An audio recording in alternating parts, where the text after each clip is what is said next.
નમસ્કાર. મારું નામ છે એડવોકેટ મિત શુક્લા.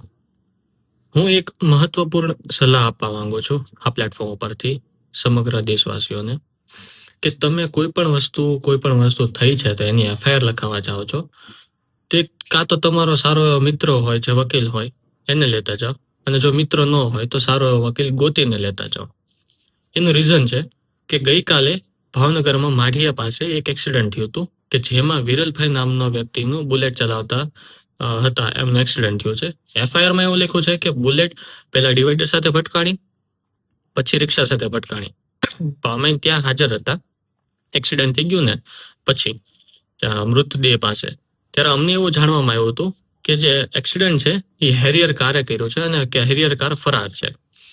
તો મેઇન રીઝન મારું કહેવાનું એ છે કે કાં તો તમે સારો એવો વકીલ ભાઈબંધ બનાવો, અને જો તમારી પાસે સારો એવો વકીલ ભાઈબંધ ન હોય તો તમે મને મળો, તો હું તમારી આવા સિચ્યુએશન્સમાં સલાહ કરી શકું.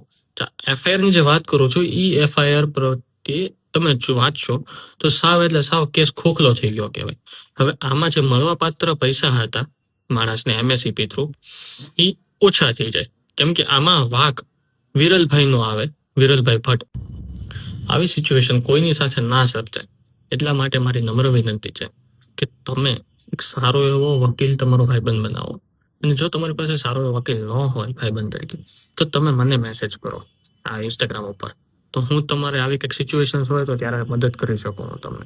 કેમ કે આવું જોઈને મને એમ થાય કે યાર સાવ આવી રીતે નાખી દેવાનું